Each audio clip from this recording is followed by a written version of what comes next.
All right, so I didn't intend to do this video in the car because despite what you guys might think, I don't like doing car videos, but I needed to get it off my mind while it was fresh. So I wanted to discuss the topic of, inclusion, growth, and the expansion, or where I see this hobby, the tabletop role-playing game hobby, going in the future. What's made me think about this? There's a couple of things that I've noticed over the past couple of months. When topics like the X card come up, or when people talk about making an effort to play a character that is a different gender than you as a player, a different sexual orientation than you are as a player, in an effort to be more inclusive, in an effort to try to expand the comfort level for people out there who might not be the traditional demographic for tabletop role-playing games. And what I've noticed is that it is largely there's I don't know if it's a majority, if it's a minority or whatever, but it's vocal, and the people that the most common thing I'm seeing when these topics are brought up is some iteration of essentially, don't tell me how to play my game, right? Don't tell me what to do. Which is funny because it's not what's happening, right? People are just suggesting that maybe some people could try these things, that maybe it would be a good thing to try to bring more people into the hobby, right? And then I see responses like, we don't need that social justice warrior crap in D&D, or, one of my favorites is, basically stay in your lane, that, stop bringing politics and these types of real world issues into my fantasy game, and I'm not even going to go into, why that's laughable and ridiculous. But the point is that it seems that the people that immediately react negatively to these suggestions are more vocal, right? It seems as though they're the ones drowning out the conversation. And I know for me, that's been personally frustrating and has caused me to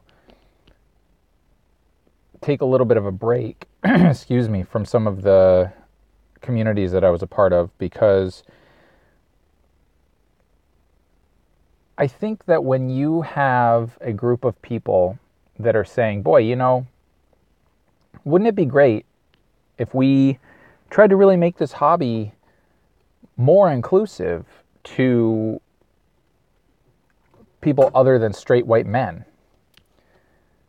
When you have people saying anything negative about that, that's hard for me. And it's hard for me because they're dismissing the reasons behind why this conversation is happening, right? And I think sometimes the worst part is when they say, well, I play with women and with gay people at my table, and I have so ever since. And that's great. And that's commendable. But why is this conversation being had? If everybody's already doing that, why is this conversation being had? And furthermore, why do you feel the need to justify that? Why do you feel the need to say, well, I don't need to do this because I'm already doing it? Good, then keep doing what you're doing, Or we don't need we don't need anything like the X card because it's just going to be, it's just going to create a safe space for people. That's all it's trying to do. And it's trying to, prevent me from playing the game that I want to play. And it's like these people think that the mere suggestion of something like this is somehow going to infect their table, that it's somehow going to, make it so that they can't do something that they want to do. And, or the idea that trying to go out of your way to be inclusive to a group of people that might not feel the most welcome in the hobby is somehow dangerous, right? It's somehow a bad thing. And it's frustrating to me because if you feel so negatively passionate about that, I would really be interested to find out why. Deep down, why? Not the superficial answer that you give on social media, but really why? Because if somebody is saying, hey, wouldn't it be nice if we maybe just tried to make an effort to reach out to these people who we perceive as maybe a group that doesn't feel the most comfortable in this hobby, or may perceive this hobby as a place that they aren't welcome. That there's this idea that, like, well, that's not my job. Like, I just want to run my game. Well, fine. Then just run your game. But don't, you don't have to come out and be, like, actively against something that's just trying to increase membership in the hobby. To me, that seems detrimental. So I'm, hashtag bad for the hobby. But here's the thing. This hobby is different than it used to be even 5 years ago. It will look very different in 5 years than it does now. Okay?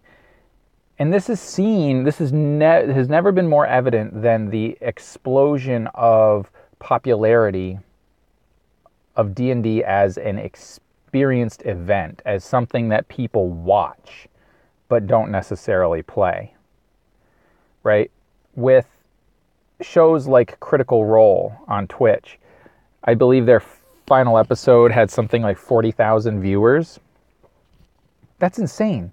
I mean, that's a tremendous amount of people watching people play Dungeons and Dragons online. The proliferation of esports, mostly video games, but Twitch as a business model and as a service where people can go on and play games, whether that's video games or tabletop role-playing games or whatever, is now something that you can make a living out of. Now, not everybody can, and not everybody will or should, but it is an entertainment source for people who aren't actively participating. Okay? And Wizards of the Coast, who produces Dungeons & Dragons, has recognized that. They know that this is a thing and that this is very popular. And you can see with their promotion of D&D Beyond and trying to bring D&D into a more digital space in which, and promoting things like Twitch streaming, right? They've partnered with Twitch to do this, right? They are actively saying, we want people playing D&D online in front of an audience. Now, that's a good business decision, right? I mean, obviously, Critical Role and Acquisitions Incorporated and all that, those have been very good for Wizards of the Coast, for sales of Dungeons and Dragons, I would imagine. It has also increased the popular understanding and exposure to this game. And when you have people that are very good storytellers, when you have people that are good actors that put on an entertaining show for an audience, and they happen to be playing Dungeons and Dragons, that's a source of entertainment that people are willing to commit to. And it's something that I think is important and that we should think about. But with that, when you're trying to bring this hobby into that bigger marketplace, right, into the popular culture, there are a lot of people out there that are not straight white men, mostly in the United States, Canada, and Western Europe. I mean, those are where the vast majority of tabletop role-playing games are played. Primarily the United States. So now we are seeing games being played all over the world. You know, I've personally played games with people who reside in countries, you know, in Europe, in Asia, in South America, in the United States, you know, and North America in general. I don't know if I've ever played with anyone living in Africa yet. That would be kind of cool. But Australia, New Zealand, you know, as well. So that's where the industry is going. But even if you don't care about that, even if all you want to do is just play the game at your local table, this still impacts you. This still affects you because, you know, I know for me, I was once someone who wanted to learn how to play this game. I was someone who thought, boy, you know, Magic the Gathering is fun, but there's this whole other thing out here. This looks like it would be great. And I was lucky. I had a group of friends that played. So I got in and I started gaming. And I will tell you, we were a bunch of, you know, white, straight teenage guys that were playing the game, like the vast majority of gamers out there. It wasn't until I came back into the hobby in 2015 that I regularly played with people outside of my, you know, sort of, you know, that looked like me, that were like me, right? You know, we had female players in high school and college. We had players who were, you know, who were gay or who were bi or who were lesbian or whatever. You know, we had people who were playing that weren't white, but not a lot. And part of it's because of where I live. You know, I live in an extremely white state. You know, there's not a lot of diversity here. There's not a lot of people here. So that is what it is. But the expansion of the hobby online and as an entertainment source for viewing has greatly expanded the group of people that I play with. And I enjoy bringing people into the hobby. I enjoy running games for people that have never played or who have never played the particular system that I enjoy, right? Or, you know, maybe they've played, but they don't get to play very often and you know, maybe they haven't felt comfortable at other tables, right? I enjoy doing that. And when you're part of a social media group or any group for that matter, that somebody tries to express the idea that, boy, I support inclusion. I support the idea of trying things that might help those that might be a little bit hesitant to jump into this community get involved and share the amazing experiences that you can have with role-playing games. When people are hostile towards that, or when people start making statements that could marginalize those people, that's frustrating to me. You know, and then when you express that, you get then hostility at your expressing your frustration by basically saying, well, you're trying to silence me, or my opinion is just as valid as yours, or, you know, this, that, and the other. And, you know, that's true. I mean, you can express your opinion, but it seems like people can't just talk anymore. They can't try to understand where people are coming from and the roots of the issues that are causing divides, you know. We talk about the tabletop gaming culture and hobby as being extremely inclusive, and it is, but it is by no means perfect. And so I find I find it very frustrating when people make the mere suggestion that perhaps some people could go out of their way to try to be a little more inclusive, to try to make a space where everyone feels welcome. And then there's hostility to that. You know, I mean, this is my personal preference, but I wish that if you felt that somebody asking for a group of their friends, a group of people that they identify with because they have common interests, this hobby, they say, hey, let's try something. Let's talk about, let's have a conversation about the idea of adding an X card into our game. Let's have a conversation about playing a character who's a different gender than you, who's a different sexual orientation than you. Anything along those lines. And then people come out and say, don't tell me what to play. Don't, I don't, we're not here to make safe spaces, and, this is all social justice warrior crap. I get that. But maybe try to take the time to sit down and try to dig into why this conversation is popping up in the first place. Try to think about beyond your gut reaction and your lashing out at the idea of, the social justice warriors are trying to infect our hobby.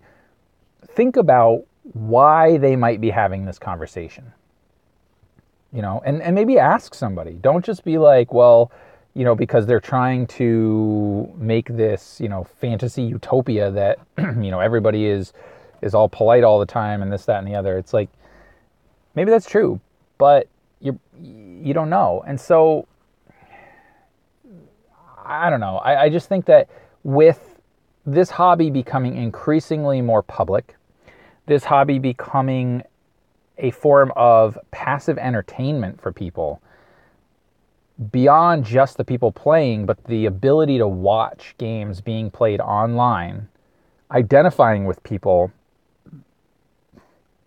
creating an industry that makes money and that people can make money out of, this is not going away. This conversation will only continue to increase.